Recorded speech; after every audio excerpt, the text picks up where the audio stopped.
नमस्कार दोस्तों, मैं प्रशांत कौशिक संवाद इंडिया मंच पर आप सभी का हार्दिक स्वागत करता हूं, हार्दिक अभिनंदन करता हूं, हार्दिक अभिवादन करता हूं। जैसे कि आप सभी जानते हैं, संवाद इंडिया मंच पर विभिन्न राजनीतिक विषयों पर चर्चा हम आपके सामने हमेशा लेकर आते रहते हैं और आज भी उसी कड़ी में एक राजनीतिक चर्चा हम आपके सामने लेकर आए हुए हैं। लेकिन यह राजनीतिक चर्चा एक शख्सियत के संदर्भ में है।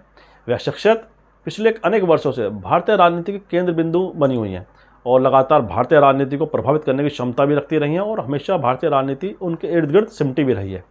लेकिन इस चर्चा की शुरुआत से पहले हमारा आप सभी से आग्रह है कि अगर आपने संवाद इंडिया चैनल अभी तक सब्सक्राइब नहीं किया है तो कृपया उसे सब्सक्राइब कर लें, साथ ही बेल आइकन जरूर दबाएं जिससे संवाद इंडिया की अपडेट आपको समय से मिलते रहें। संवाद इंडिया मंच पर आज की हमारी चर्चा है भारतीय राष्ट्रीय कांग्रेस की सबसे बड़ी नेता के तौर पर जाने जाने वाली सोनिया गांधी जी के बारे में। I was not ever keen to join politics. In fact, I didn't even want my husband to join politics. मेरी अंतरात्मा मुझसे कह रही है कि मैं विनम्रता के साथ ये पद स्वीकार करने से मना कर। सोनिया गांधी, जैसा आप सभी जानते हैं, अनेक वर्षों से लगातार भारतीय राष्ट्रीय कांग्रेस की तो धुरी बनी रही हैं, वहीं भारतीय राजनीति के केंद्र बिंदु में भी बह रही हैं। राजीव जी की मृत्यु के पश्चात 1991 के पश्चात वह लगातार राजनीति की चर्चाओं में तो रहीं, लेकिन वह राजनीति से दूरी बनाकर रहीं। 1991 से लेकर 1996 तक देश में जहां कांग्रेस की नरसिम्हा राव जी के नेतृत्व में कांग्रेस सरकार रही, लेकिन उन्होंने राजनीति से अपनी दूरी बनाए रखी और लगातार कांग्रेस नेताओं के तमाम आग्रह के बावजूद भी वह राजनीति में सक्रिय भूमिका में नहीं आई।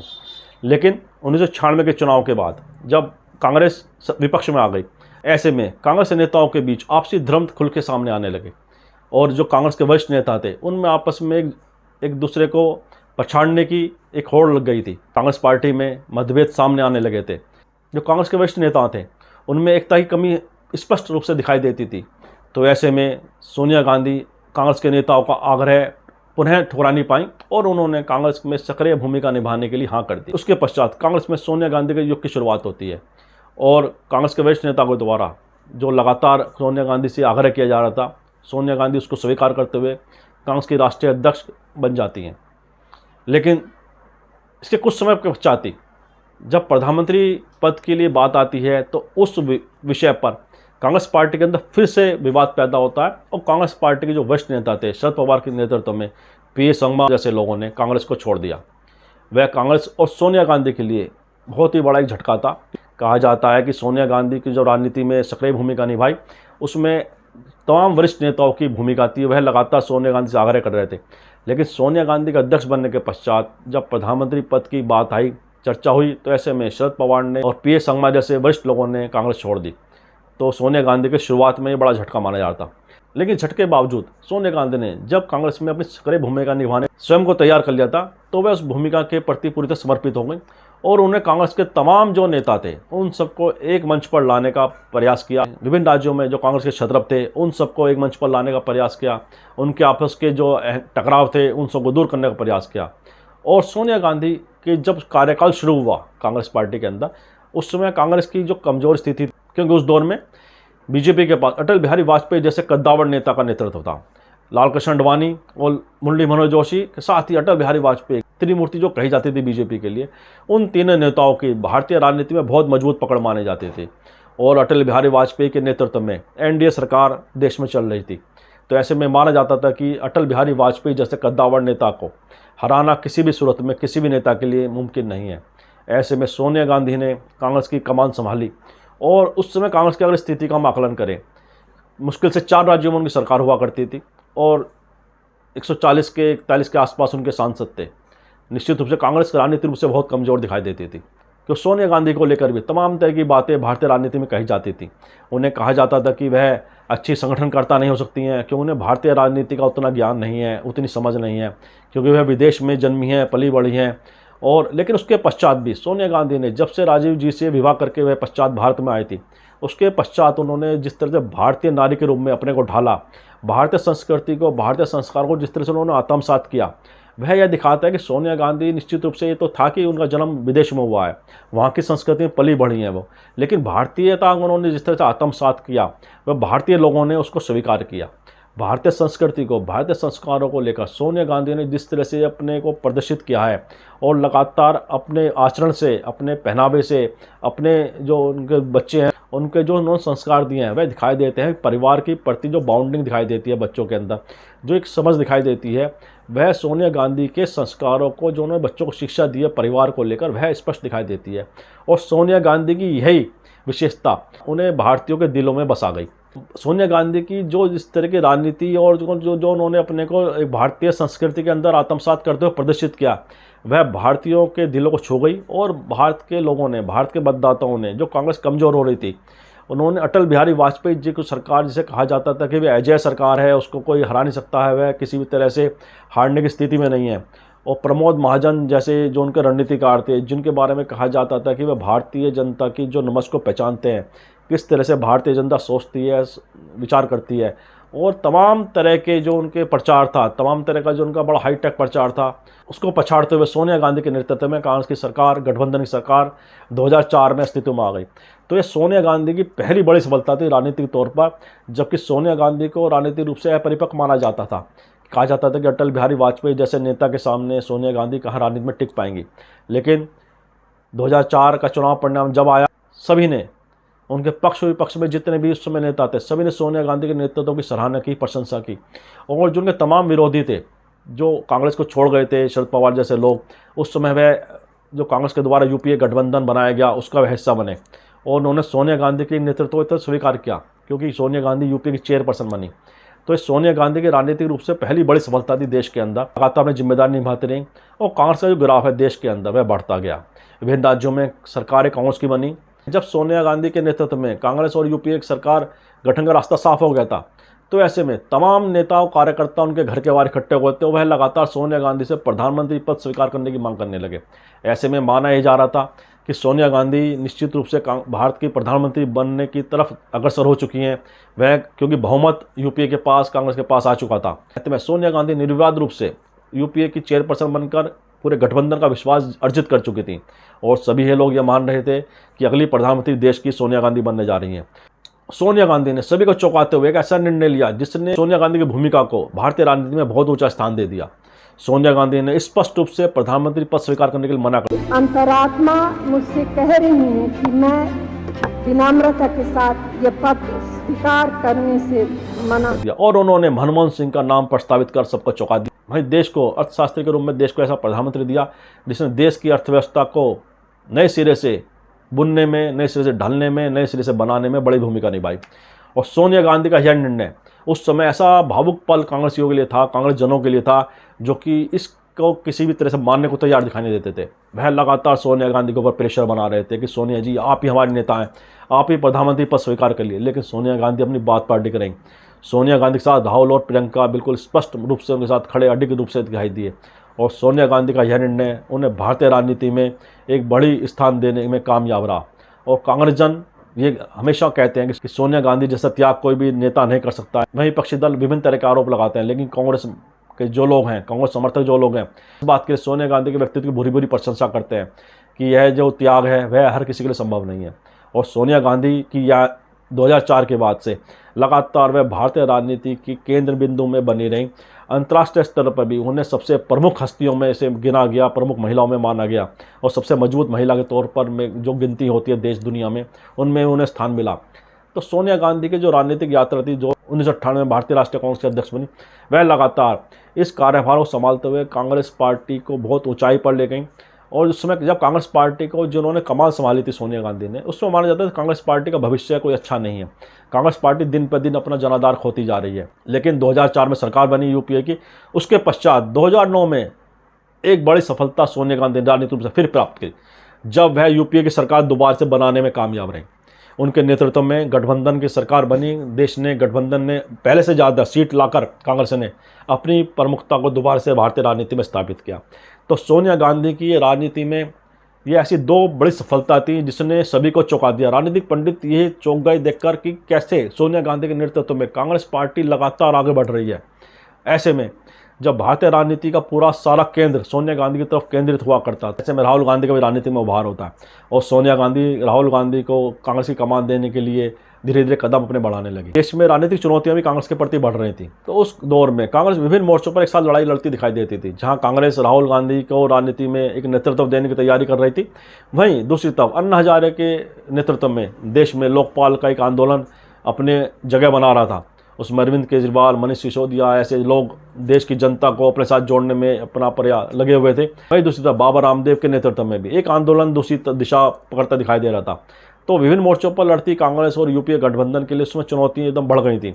अन्ना हजारे के नेतृत्व में आंदोलन, बाबा रामदेव के नेतृत्व में आंदोलन, वहीं बीजेपी आरएसएस के द्वारा भी कांग्रेस को घेरने की रणनीति, वह लगातार लोगों के अंदर विश्वास बैठाने में कामयाब हो गए कि ये जो सरकार चल रही है इसके अंदर सब कुछ ठीक नहीं चल रहा है, यह देश के लिए नुकसानदायक है, देश की जो साधन है, संसाधन है, उस पर इस सरकार के द्वारा नुकसान पहुंचाया जा रहा है। तो यह लोगों में विश्वास उन लोगों ने बैठा दिया अपने आंदोलन के द्वारा। उस दौर की राजनीतिक संभावनाओं को बीजेपी ने समझा और उन्होंने लाल कृष्ण अडवाणी की जगह नरेंद्र मोदी को प्रधानमंत्री पद का उम्मीदवार बना दिया। तो ऐसे में 2014 का लोकसभा चुनाव नरेंद्र मोदी के नेतृत्व में भाजपा ने लड़ा और गुजरात के मुख्यमंत्री के तौर पर जो नरेंद्र मोदी ने ख्याति अर्जित की थी, उस लोकसभा चुनाव में नरेंद्र मोदी ने उसको पूरी तरह भुनाया और उनके नेतृत्व में भाजपा केंद्र सरकार में आ गई। पूरी बहुमत के साथ वह चुनाव में जीती और लोगों ने अथाह समर्थन नरेंद्र मोदी के नेतृत्व में भाजपा को दिया। ऐसे में 2014 के बाद से भी भारतीय राजनीति बदलती दिखाई दी और कांग्रेस पार्टी लगातार कमज़ोर होने की तरफ भी दिखाई देने लगी। तो यह जो दौर था जहां सोनिया गांधी के नेतृत्व में कांग्रेस ने ऊंचाई प्राप्त करी, 2 बार लोकसभा चुनाव जीता, 2 बार उन्होंने केंद्र में सरकार बनाई, वहीं अपने एक सबसे कमज़ोर प्रदर्शन की तरफ भी कांग्रेस इस दौर में आई। लेकिन सोनिया गांधी भारतीय राजनीति की केंद्र बिंदु में हमेशा बने रहीं। उसके पश्चात उन्होंने कांग्रेस की बागडोर राहुल गांधी के हाथों में सौंप दी। लेकिन राहुल गांधी ने 2019 के लोकसभा चुनाव की हार के पश्चात उसकी नैतिक जिम्मेदारी ली और अपना इस्तीफा सौंप दिया। कहा कि मैं राष्ट्रीय अध्यक्ष पार्टी का नहीं रहना चाहता हूं, मैं एक सामान्य कार्यकर्ता के तौर पर कांग्रेस की मजबूती के लिए कार्य करना चाहता हूं। ऐसे में यह कयास लगाया जाएगा पार्टी का राष्ट्रीय अध्यक्ष कौन बनेगा, किसी एक नाम पर सहमति नहीं बनी। तो सोनिया गांधी को पुनः जिम्मेदारी लेनी पड़ी और अंतरिम अध्यक्ष के तौर पर उन्हें जिम्मेदारी स्वीकार करी। लेकिन वह लगातार कहती रही कांग्रेस पार्टी अपना अध्यक्ष चुने। इसी कड़ी में एक कांग्रेस का संगठन में चुनाव की उन्होंने तैयारी शुरू कर दी और कांग्रेस नेताओं से, कार्यकर्ताओं से उन्होंने कहा कि कांग्रेस चुनाव की अब तैयारी करिए, अपना अध्यक्ष अपने हिसाब से चुनिए, अब इस जिम्मेदारी को मैं ज़्यादा निभा नहीं पाऊंगी। उनके स्वास्थ्य की वजह से भी वह अपनी को परेशानी महसूस करती थी कि स्वास्थ्य उनका अच्छा नहीं रहता था कई वर्षों से। तो इस वजह से वह इस पद से अपने को अलग करने का वह इच्छुक दिखाई देती थी। और इसी कड़ी में कांग्रेस का राष्ट्रीय अध्यक्ष का चुनाव 2022 में अक्टूबर में संपन्न होता है और कांग्रेस के जो राष्ट्रीय अध्यक्ष का चुनाव होता है उसमें शशि थरूर और मल्लिकार्जुन खड़गे आमने सामने खड़े होते हैं। मल्लिकार्जुन खड़गे को डेलीगेट्स का ज़्यादा समर्थन मिलता है और मल्लिकार्जुन खड़गे राष्ट्रीय अध्यक्ष के तौर पर निर्वाचित होते हैं। तो एक कांग्रेस पार्टी में मल्लिकार्जुन खड़गे के रूप में एक नई की शुरुआत होती है। वहीं सोनिया गांधी का जो राजनीतिक युग था, वहीं सोनिया गांधी का कांग्रेस पार्टी की जो राजनीतिक यात्रा थी वह भी कहीं एक जगह ठहरती दिखाई देती है। तो सोनिया गांधी के लगातार कांग्रेस पार्टी के अध्यक्ष बने रहने में और जिस तरह भारतीय राजनीति में उनकी भूमिका रही, वह कांग्रेस पार्टी के लिए बहुत ही एक अच्छा युग कहा जाएगा। विभिन्न राजीव जी की हत्या के पश्चात, नरसिम्हा राव जी के कार्यकाल के समाप्ति के पश्चात जिस तरह से कांग्रेस को बड़ा हारा हुआ माना जा रहा था, बड़ा कमज़ोर माना जा रहा था, सोनिया गांधी के नेतृत्व में कांग्रेस पुनः उठी, 2 बार सत्ता प्राप्त की, विभिन्न राज्यों में सरकार बनी और विभिन्न राज्यों में उन्होंने नए नेतृत्व तैयार किया जो आज भारतीय राष्ट्रीय कांग्रेस के भविष्य की राजनीति को नेतृत्व दे रहा है, उनको दिशा देने में लगातार वो मजबूत हो रहा है। हाँ, लेकिन वर्तमान जो समय है कांग्रेस पार्टी के लिए वह बहुत चुनौती वाला है, उसे भी किसी तरह से कम नहीं आंका जा सकता। लगातार 2 लोकसभा चुनाव में वह हार गई है। नरेंद्र मोदी के नेतृत्व में भाजपा की सरकार केंद्र में चल रही है। तो वैसे में बड़ी चुनौती जो वर्तमान के अध्यक्ष मल्लिकार्जुन खड़गे उनके सामने है। लेकिन राहुल गांधी की भारत जोड़ो यात्रा कांग्रेस पार्टी की संभावना को पुनः जीवित कर रही है। जो कांग्रेस पार्टी के समर्थक हैं उनमें वह भारत जोड़ो यात्रा के द्वारा उत्साहित नजर आते हैं और मल्लिकार्जुन खड़गे के नेतृत्व में कांग्रेस पुनः खड़े होने की कोशिश में जुट गई है। मल्लिकार्जुन खड़गे 80 साल के हैं और उनका जो राजनीतिक अनुभव है वह संभव है कि कांग्रेस पार्टी के लिए बहुत बेहतर वाला साबित हो। जैसा मल्लिकार्जुन खड़गे जब से अध्यक्ष बने हैं, पार्टी में कहीं ना कहीं नया विचार, एक नया दृष्टिकोण, एक नई पहल होती दिखाई देती है। ये तो भविष्य बताएगा कि मल्लिकार्जुन खड़गे और राहुल गांधी की भारत जोड़ो यात्रा वह पार्टी के लिए कितने शुभदायक या फलदायक साबित हो सकते हैं। क्या वह कांग्रेस पार्टी को पुनः केंद्र की सत्ता में लाने में सफल हो सकते हैं, यह तो सब भविष्य गर्म में, लेकिन इसमें कोई दो राय नहीं। लेकिन सोनिया गांधी का जो नेतृत्व रहा है कांग्रेस पार्टी के लिए, वह कांग्रेस पार्टी के कार्यकर्ताओं के लिए निश्चित रूप से हमेशा स्मरणीय रहेगा, हमेशा उनकी स्मृति में बना रहेगा। क्योंकि वर्तमान दौर में जिस तरह से कांग्रेस को 2 बार लोकसभा चुनाव जिताना, 2 बार केंद्र की सत्ता दिलाना सोनिया गांधी के नेतृत्व में हुआ है, वह निश्चित रूप से सोनिया गांधी के नेतृत्व को कहीं ना कहीं स्थापित करता है। वह दिखाता है कि सोनिया गांधी की पास जो राजनीतिक विचार हैं, जो उनका राजनीतिक अनुभव है, जो उनकी राजनीतिक समझ है, वह निश्चित रूप से भारतीय राजनीति के अंदर एक बहुत बड़ा स्थान अपना प्राप्त कर चुकी हैं, बना चुकी हैं। और कांग्रेस पार्टी के कार्यकर्ताओं के लिए, नेताओं के लिए तो सोनिया गांधी का नेतृत्व तो हमेशा बड़ा प्रेरणादायक रहा है और बड़ा मान सम्मान उन्होंने अर्जित किया।